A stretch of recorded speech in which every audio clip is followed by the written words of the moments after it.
Coach, you, Glenn Robinson obviously went for that game-winning shot. It's choice kasi that's the play. We want him to, the other two guards is a decoy. Then we want him to create for his shot or for his teammates. But he chose to take the four point. And I will, kumbaga, ano naman yan, decision na yan. So, but that's the play. So we want him to go one-on-one, and then if there's a chance to kick out or to take his shots, so yun, medyo ang gusto ko lang doon is we're down by 9 on the last less than 3 minutes, but we keep on coming, keep on coming back dun sa game, which is nagawa naman namin through our defense at saka yung aggressiveness namin. But I think we need to be consistent dun sa magiging aggressive. So, na-outwork kami at na-out-hustle kami ng Meralco on the first 2 quarters. So, I think yun yung kailangan namin mapakita sa players na kailangan namin maging aggressive. And it was a good game, and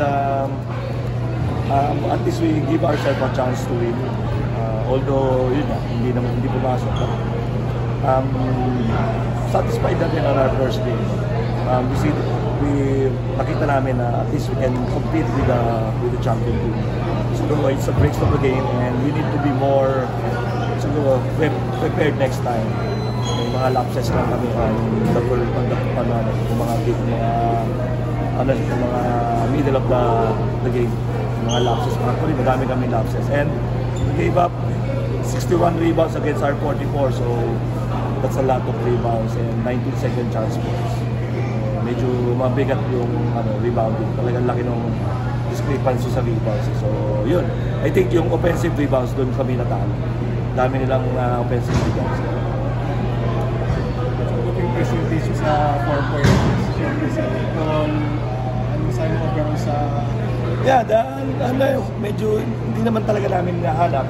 But, yung Meralco, I think nakatatlo yata sila eh. And then may mga back shot pa eh. So, let's give it to them. Let's credit Meralco also. They play hard. We play hard, but at the end of the day, isa lang ang pwedeng manalo.